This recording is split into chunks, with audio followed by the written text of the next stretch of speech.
বোর্ডে যে সেন্টেন্সগুলি দেখা যাচ্ছে এই বাক্যগুলিকে নিয়ে আমরা ডব্লিউএস কোশ্চেন তৈরি করার চেষ্টা করব। তাহলে ডব্লিউএস কোশ্চেনটা কি? আসলে যে সমস্ত প্রশ্নের উত্তর ইয়েস নো এর মধ্যে দিয়ে দেওয়া যায় এইগুলিকে বলা হয় ইয়েস নো কোশ্চেন, যাকে আমরা ইন্টারোগেটিভ সেন্টেন্স বা নেগেটিভ ইন্টারোগেটিভ সেন্টেন্স বলি।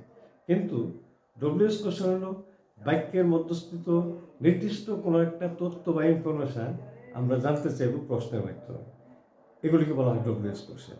আবারও বলছি, ডব্লিউএস কোশ্চেনের মাধ্যমে আমরা বাক্যের মধ্যস্থিত কোনো একটা নির্দিষ্ট ইনফরমেশানকে জানতে চাই এবং প্রশ্নের উত্তর হবে ওই ইনফরমেশানটির মধ্য দিয়ে।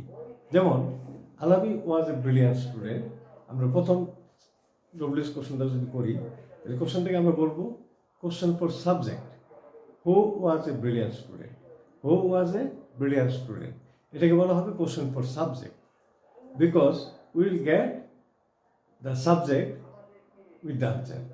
আমরা আনসারের মাধ্যমে কী পাবো? সাবজেক্টই পাবো। হু ওয়াজ এ ব্রিলিয়ান্ট স্টুডেন্ট, আলাবি। আবার যদি এটাকে প্রশ্ন করি যে হোয়াট ওয়াজ আলাবি, হোয়াট ওয়াজ আলাবি, তার উত্তরে পাবো a brilliant student. What was Alabi? A brilliant student.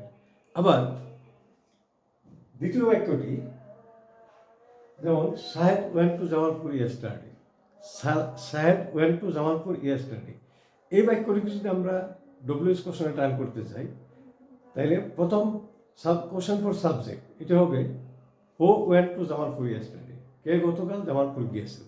Who went to Jamalpur yesterday, কে গতকাল জামালপুর গিয়েছিল। তবে উল্লেখ থাকে যে সাবজেক্টকে কোশ্চেন করার জন্য বাক্যের কোনো পরিবর্তন হয় না, শুধু সাবজেক্টটি একটি যথাযথ ডব্লিউএস ওয়ার্ড দ্বারা রিপ্লেসমেন্ট হবে, যথাযথ ডব্লিউএস ওয়ার্ড দ্বারা রিপ্লেসমেন্ট হবে। যেমন ব্যক্তিকে যদি ডব্লিউএস ওয়ার্ড দ্বারা রিপ্লেসমেন্ট করি অলওয়েজ হো বসবে, অলওয়েজ হো বসবে। তাইলে প্রথম প্রশ্নটি কি দাঁড়াইল? Who went to Jamalpur yesterday.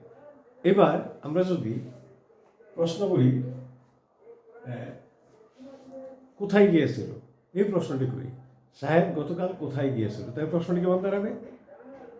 Where did সাহেব গো ইয়েস্টারডে, হোয়ার ডিড সাহেব গো ইয়েস্টারডে। কারণ এখানে এই সেন্টেন্সটিকে প্রথমে আমরা টার্ন করবো, এই সেন্টেন্সটিকে আমরা প্রথমে টার্ন করবো ইয়েস নো কোশ্চেনে। ইয়েস নো কোশ্চেনে টার্ন করলে কি হবে? ডিড সাহেব গো টু জামালপুর ইয়েস্টারডে। এই ইয়েস নো কোশ্চেনটির থেকে আমরা জাস্ট যাকে প্রশ্ন করব, এখানে প্রশ্ন করব কোথায় গিয়েছিল, এটাকে আমরা রিপ্লেসমেন্ট করব যথাযথ ইন্টারোগেটিভ অ্যাডভার্ব দ্বারা, একটি ইন্টারোগেটিভ অ্যাডভার্ব, যেহেতু উত্তরের স্থান পাবো ইন্টারোগেটিভ অ্যাডভার্ব হোয়ার। আর এই হোয়ারটি বাক্যের মধ্যেও থাকবে না, শেষেও থাকবে না, সবসময় শুরুতে চলে আসবে। আর বাক্যের বাকি অংশটি ইয়েস নো কোশ্চেনের ফরমেশনে থাকবে, ইয়েস নো কোশ্চেনের ফরমেশনে থাকবে। তাইলে আমাদের যথাযথ ডব্লিউএস কোশ্চেনটি হয়ে যাবে। তাহলে কী দাঁড়াচ্ছে?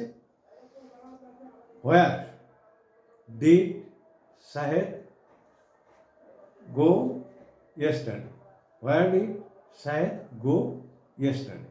আবার এখানে যদি আমরা অ্যাডভার্ব টাইম আছে একটি লাস্ট মানডে, সরি ইয়েস্টারডে ছিল না, লাস্ট মানডে। তাহলে last Monday adverb time, adverb টাইমটিকে যদি আমরা রিপ্লেস করি হোয়েন দ্বারা রিপ্লেস হবে, তাহলে কী হবে? হোয়েন ডিড সাহেব go to Jamalpur, when did সাহেব গো টু জামালপুর, সাহেব কখন জামালপুর গিয়েছিল, হোয়েন ডিড সাহেব গো টু জামালপুর। আবার যদি আমরা ভার্বটিকে প্রশ্ন করি,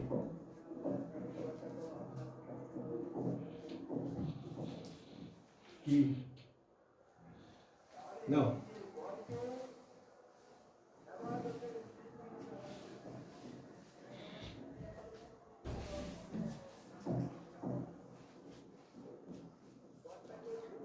আবার যদি ভার্বটিকে প্রশ্ন করি তাহলে ভার্বটিকে প্রশ্ন করলে ডো দ্বারা ভার্বটি রিপ্লেসমেন্ট হবে, বাকি অংশটা ইয়েস নো কোশ্চেনের আদলে থাকবে।